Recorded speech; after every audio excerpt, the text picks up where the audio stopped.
लास्टमा मैले 5वटा मात्रै स्केच गर्न भ्याएको रहेछु। मैले युज गर्ने मेटेरियलहरू म देखाउँछु है। मैले डार्क पार्टमा चाहिँ युज गर्ने भनेको सफ्ट चारकोल पेन्सिल हो। यो क्यामलिनको युज गर्छु मैले सफ्ट चारकोल पेन्सिल। अनि त्यसपछि मैले आउटलाइनको लागि युज गर्ने भनेको मेकानिकल पेन्सिल, यो देखाउने बिर्सेछु सुरुमा। त्यसपछि मैले हाइलाइट्सको लागि युज गर्ने भनेको यो मोनो जिरो इरेजर, अनि यो जेली रोल पेन साकुराको, अनि त्यसपछि यो चाहिँ व्हाइट चारकोल पेन्सिल भयो। अनि ब्लेन्डिङको लागि मैले युज गर्ने भनेको ब्लेन्डिङ स्टम्प भयो।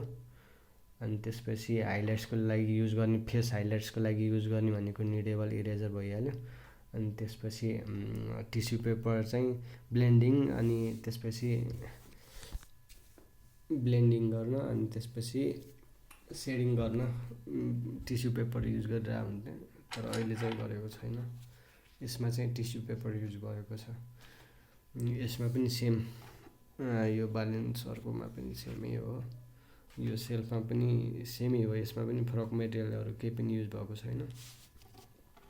अनि त्यसपछि यसमा पनि सेम हो, तर हल्का यो उसमा स्किन टोन निकाल्नको लागि चाहिँ मैले 2B र 4B पेन्सिल युज गरेको छु।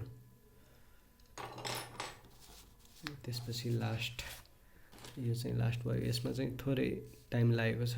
यसमा अरूमा चाहिँ मैले नर्मल्ली 10 to 12 आवर्स मात्र लाग्थ्यो, तर यसमा चाहिँ यति 12 घन्टा प्लस नै लागेको छ, अरूभन्दा धेरै नै लागेको छ। यसमा चाहिँ मैले युज गरेको चाहिँ अहिले चाहिँ टिस्यु पेपर छोडेर चाहिँ मेकअप ब्रस युज गरेको छु।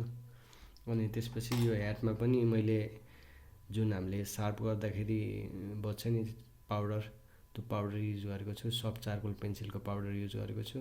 अनि त्यसपछि यो ब्ल्याक पोर्सहरू चाहिँ ब्लेन्डिङ स्टम्प युज गरेको छु। अनि हाइलाइट्सको लागि निडेबल इरेजर भइहाल्यो। अनि त्यसपछि यो अरू हाइलाइट्सको लागि मेकानिकल इरेजर, मोनोजिरो इरेजर जे भने पनि त्यही युज भयो। अरू चाहिँ त्यस्तो केही चेन्ज छैन।